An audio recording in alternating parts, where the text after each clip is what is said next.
Narito tayo ngayon upang matunghayan ang napakainit, nagbabaga, talaga namang pinag-uusapan at latest na inaabangan ng lahat. Ang latest update sa buhay ni Ate Erica at ang gulong nangyayaring kasalukuyan sa pamilya nila.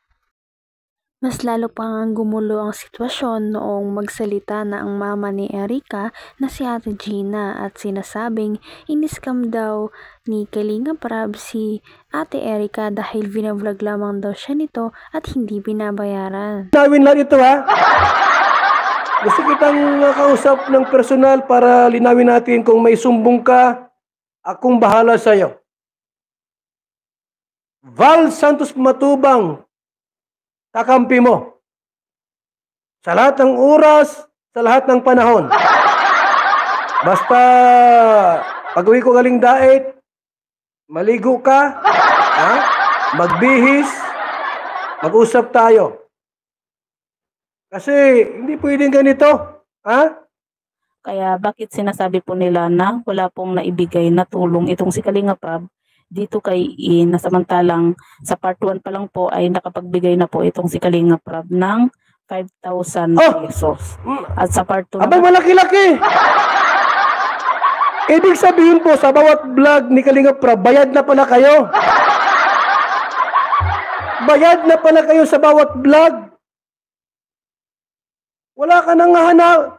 Tapos masabi kang hindi naising ko walang binibigay si Kalinga Prab. 5,000. Ang vlog ko po, 2,000 lang ang vlog ko. Ay, mag-usap tayo dyan. naman po ay nagbigay din po itong si Kalinga Prab ng 4,000 pesos. May Ganon din 4,000 po pa. sa part 3 at part 4 nga po. Pero yun nga po ang mga kalingap sa part 3 at saka sa part 4. Ibig sabihin po mga kaibigan, mga kalingap, kapag i-vlog ka ng isang vlogger at binayaran ka ng 5,000, 4,000, 3,000 o 1,000, bayad ka na. Huwag ka na maghanap pa ng anumang tulong. Bayad na. Or ay hindi po natin alam kung magkano po yung naiabot nga po nitong si Kalinga Prab dito kay Kasi nga po hindi po nabanggit ni Kalinga Prab kung magkano po yung naibigay niya na pera. Pero makikita po natin sa video mga kalingap na nag-abot po ng tulong itong si Kalinga Prab dito kay Kaya bakit nag-iingay itong nanay ni ngayon at sinasabi nga po sa interview nga po sa kanya ni Sir Salcedo na wala pong natatanggap ni piso dito kay Kalinga Prab. Ito po mga kalingap, mga kaibigan, lilinawin natin ito. Handa akong tumulong kay Gina Zurita. Parang lumalabas na sinungaling pala si Ate Gina at ang kanyang anak na si Erica dahil binabayaran naman pala talaga siya ni Kalinga Prab dahil kita naman ito sa bawat vlog na binabayaran siya ng 5,000 o iba pa dahil meron naman talaga siyang natatanggap kaya naman marami na ang nagbabas sa kanya ngayon. Sa akin po at didipahan ko siya.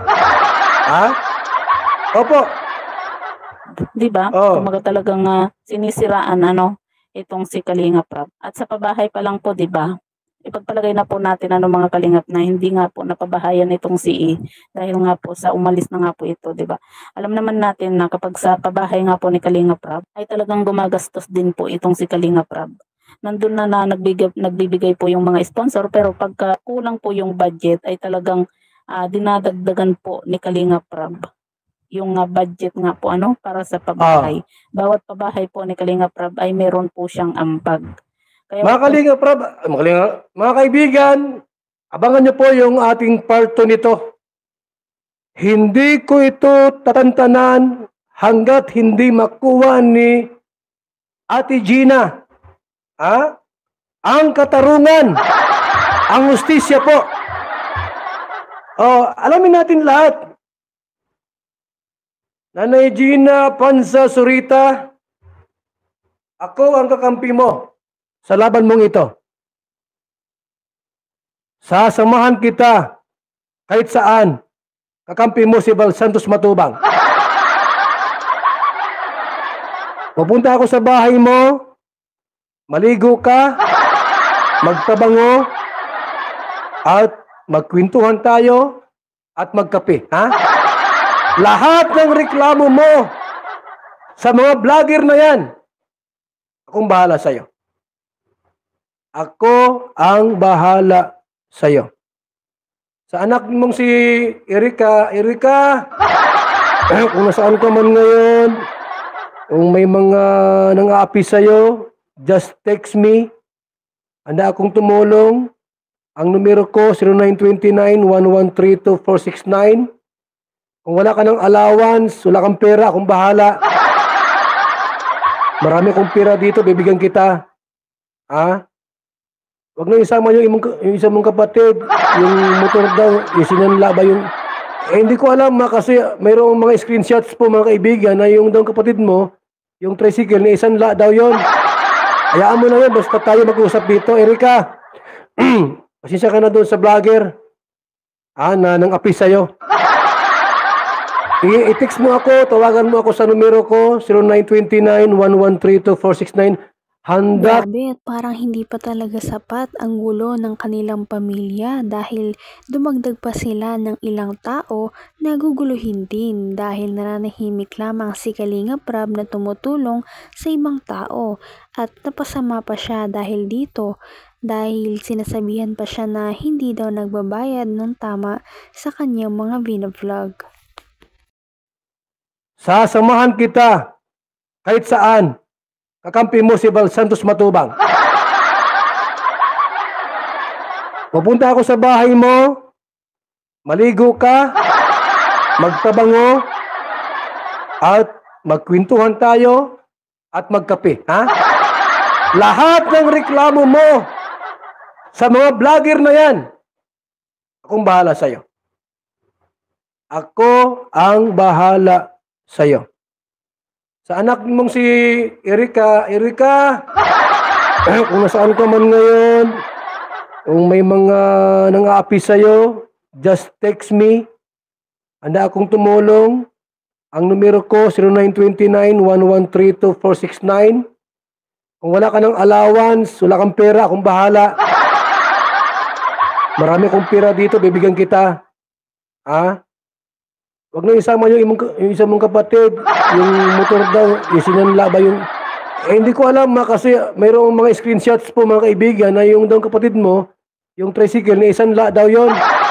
Hayaan mo na yun, basta tayo mag-usap dito. Erika, pasensya ka na doon sa vlogger. Na nang api sa'yo. I-text mo ako, tawagan mo ako sa numero ko, 0929-1132-469. Handa kitang samahan sa laban mong ito. Tutulungan kita, anak.